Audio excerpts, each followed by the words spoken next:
देवकी के 6 पुत्रों का रहस्य और सुर असुरों के अवतार, माँ पराशक्ति की डिवाइन योजना, देवी भागवतम। हेलो दोस्तों, क्या आप जानते हैं कि देवकी के 6 पुत्र, जिन्हें कंस ने जन्म के तुरंत बाद मार डाला, वे सदगर्भ नाम के ऋषियों के पुत्र थे, जिन्हें ब्रह्मा का श्राप मिला था। जी हाँ, देवी भागवतम पुराण चतुर्थ स्कंद अध्याय 22 में छिपी इस चमत्कारी कहानी में माँ पराशक्ति की डिवाइन योजना सामने आती है, जिसमें कृष्ण, बलराम, पांडव और कई सुर असुरों ने अवतार लिया। कैसे देवकी के पुत्रों को श्राप मिला, कौन कौन से देवता और दानव पृथ्वी पर अवतरित हुए, और कैसे माँ की शक्ति ने पृथ्वी का बोझ हटाया। यह कहानी आपके दिल को छू लेगी, आपकी भक्ति को जगा देगी और माँ पराशक्ति की शक्ति से आपको जोड़ देगी। आखिरी बिंदु आपके होश उड़ा देगा, इसलिए वीडियो को अंत तक देखें, वरना आप इस कहानी का सबसे बड़ा फायदा चूक जाएंगे। परिचय, पृथ्वी का बोझ और माँ की योजना। दोस्तों, यह कहानी उस समय की है जब पृथ्वी दुष्ट राजाओं के अत्याचारों से दबी थी। पिछली कहानी में हमने देखा कि माँ पराशक्ति ने विष्णु, ब्रह्मा, इंद्र और अन्य देवताओं को पृथ्वी का बोझ हटाने के लिए अंशावतार लेने का आदेश दिया। माँ ने स्वयं यशोदा के गर्भ से जन्म लेने और कुरुक्षेत्र युद्ध में दुष्टों का नाश करने की योजना बनाई। अब इस कहानी में हम जानेंगे कि देवकी के 6 पुत्र कौन थे, जिन्हें कंस ने मार डाला, और किन किन सुरों और असुरों ने पृथ्वी पर अवतार लिया। क्या माँ की यह डिवाइन योजना त्रिलोकी को बदल देगी? आखिरी रहस्य आपके जीवन को माँ की कृपा से भर देगा, इसलिए वीडियो को स्किप न करें।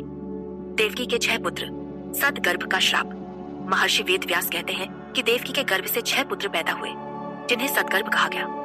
लेकिन कंस ने जैसे ही ये पुत्र पैदा हुए, एक एक करके इन्हें मार डाला। ये 6 पुत्र पिछले जन्म में श्रापित थे, इसलिए इन्हें बार बार जन्म लेना पड़ा और मृत्यु का सामना करना पड़ा। आखिर इनका श्राप क्या था? स्वयंभू मनु के समय में महर्षि मरीचि की पत्नी पूर्णा के 6 पुत्र थे, जो सभी धर्मी और शक्तिशाली थे। एक बार ब्रह्मा अपनी पुत्री को देखकर काम वासना से मोहित हो गए और उसके साथ गलत व्यवहार करने को तैयार थे।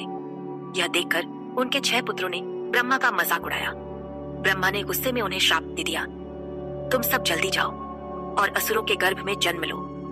क्या यह श्राप इन पुत्रों का पीछा छोड़ेगा? आखिरी बिंदु में एक ऐसा रहस्य है जो आपके जीवन को चमत्कारों से भर देगा।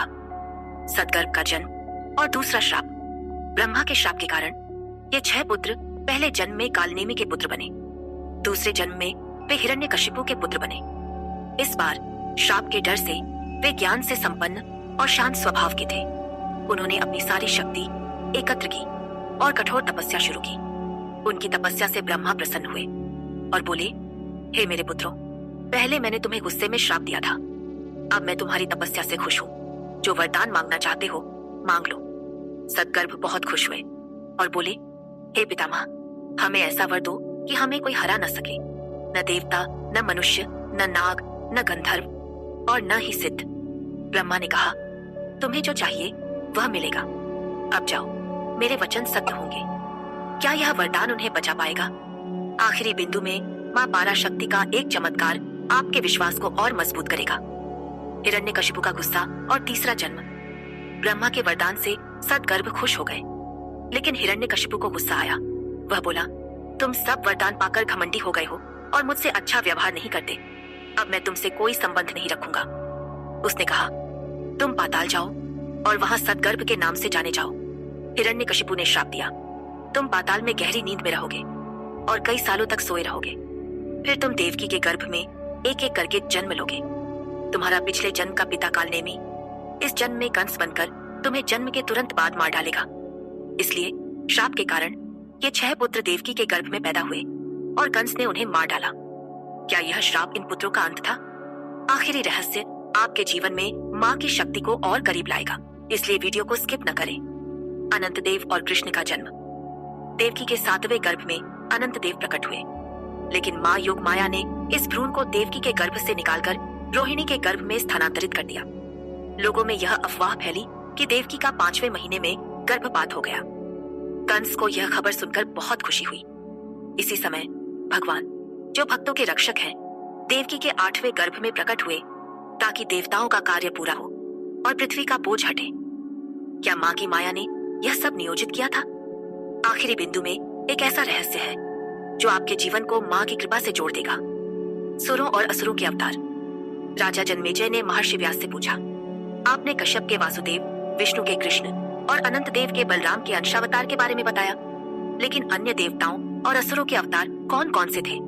महर्षि व्यास ने कहा, मैं तुम्हें सभी सुरों और असुरों के अंशावतारों के नाम बताता हूँ। सुरों के अवतार: वासुदेव, महर्षि कश्यप का अंश, देवकी, अदिति का अंश, बलदेव, अनंत देव का अंश, श्री कृष्ण, नारायण का अंश, युधिष्ठिर, धर्म का अंश, अर्जुन, नर, नारायण का छोटा भाई का अंश, भीमसेन, वायु का अंश, नकुल और सहदेव, अश्विनी कुमार उसका का अंश, कर्ण, सूर्य का अंश, विदुर, यम, धर्मराज का अंश, द्रोण, बृहस्पति का अंश, अश्वत्थामा, रुद्र, यम, काम और क्रोध का अंश, शांतनु, समुद्र का अंश, गंगा, नदी गंगा का मानव रूप, देवक, गंधर्वों के स्वामी का अंश, भीष्म, वसु का अंश, विराट, मरुतों का अंश, धृतराष्ट्र, दैत्यहंस, अरिष्टनेमि का पुत्र का अंश, कृप और कृतवर्मा, मरुतों का अंश, दुर्योधन, कली का अंश,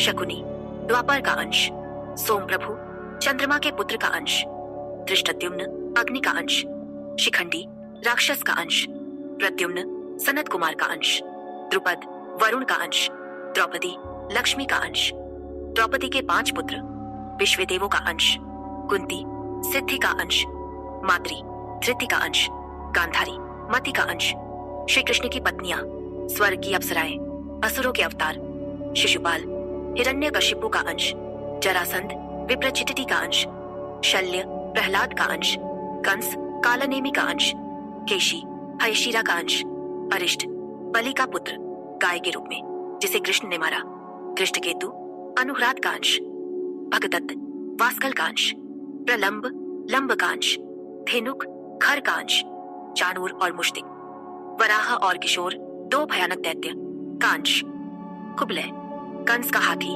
अरिष्ट, दिति का पुत्र का अंश, वकी, बलि की पुत्री, वकी का छोटा भाई। ये सभी सुर और असुर पृथ्वी का बोझ हटाने के लिए अवतरित हुए। क्या माँ की यह योजना सफल होगी? आखिरी बिंदु में एक ऐसा रहस्य है जो आपके जीवन को माँ की कृपा से जोड़ देगा। कृष्ण और बलराम, माँ की शक्ति। महर्षि व्यास कहते हैं कि जब ब्रह्मा और अन्य देवताओं ने विष्णु से प्रार्थना की, तब विष्णु ने ब्रह्मा को 2 बाल दिए, एक काला और एक सफेद। काले बाल से श्री कृष्ण और सफेद बाल से बलराम, शंकरसन का जन्म हुआ। ये दोनों विष्णु के अंशावतार थे। काले बाल को छोटा और शक्तिशाली माना गया, जो इस सृष्टि की ध्रुवीयता, पोलैरिटीज को दर्शाता है। सभी जीव इन बालों के छोटे छोटे बिंदु हैं। क्या माँ की माया ने यह सब नियोजित किया था? आखिरी रहस्य आपके लिए माँ की शक्ति का सबसे बड़ा उपहार है, इसलिए वीडियो को अंत तक देखें। आखिरी रहस्य, माँ पाराशक्ति की सर्वोच्च शक्ति। दोस्तों, यह कहानी हमें सिखाती है कि माँ पाराशक्ति की डिवाइन योजना में सभी सुर और असुर उनके यंत्र हैं। देवकी के 6 पुत्रों का श्राप और सुर असुरों के अवतार माँ की माया का हिस्सा थे। माँ ने कृष्ण, बलराम और पांडवों को अपनी शक्ति से दुष्टों का नाश करने के लिए भेजा। लेकिन अब आता है वह आखिरी रहस्य जो आपके होश उड़ा देगा और आपके जीवन को हमेशा के लिए बदल देगा। माँ पाराशक्ति की शक्ति वह डिवाइन ऊर्जा है जो हर जीव को बांधती और मुक्त करती है। उनकी भक्ति से आप अपने जीवन के हर संकट को पार कर सकते हैं, हर इच्छा को पूरा कर सकते हैं और परम शांति पा सकते हैं। बस उनकी पूजा करें, उनके मंत्र ओम क्लीं श्रीं दूं दुर्गाय नमः का जाप करें और उनके प्रति पूर्ण श्रद्धा रखें। यह रहस्य आपके जीवन में अनंत चमत्कार ला सकता है। तो दोस्तों, अगर आप भी माँ पाराशक्ति की इस डिवाइन शक्ति को अपने जीवन में उतारना चाहते हैं और अपने हर दुख का समाधान पाना चाहते हैं, तो अभी सब्सक्राइब करें विक्रम आदित्य यूट्यूब चैनल को और हमें व्हाट्सएप करें 7980210280 पर, जहां आपको मुफ्त ज्योतिष, भविष्यवाणी और जीवन की हर समस्या का समाधान मिलेगा। यह मौका आपके जीवन को पूरी तरह बदल सकता है, क्योंकि माँ पाराशक्ति की कृपा से आपके सभी सपने सच हो सकते हैं। तो अभी एक पल रुकें, सब्सक्राइब बटन दबाएं और व्हाट्सएप पर संपर्क करें। आपके जीवन का सबसे बड़ा चमत्कार आपका इंतजार कर रहा है। जय माँ पाराशक्ति, जय माँ भगवती, नमस्ते।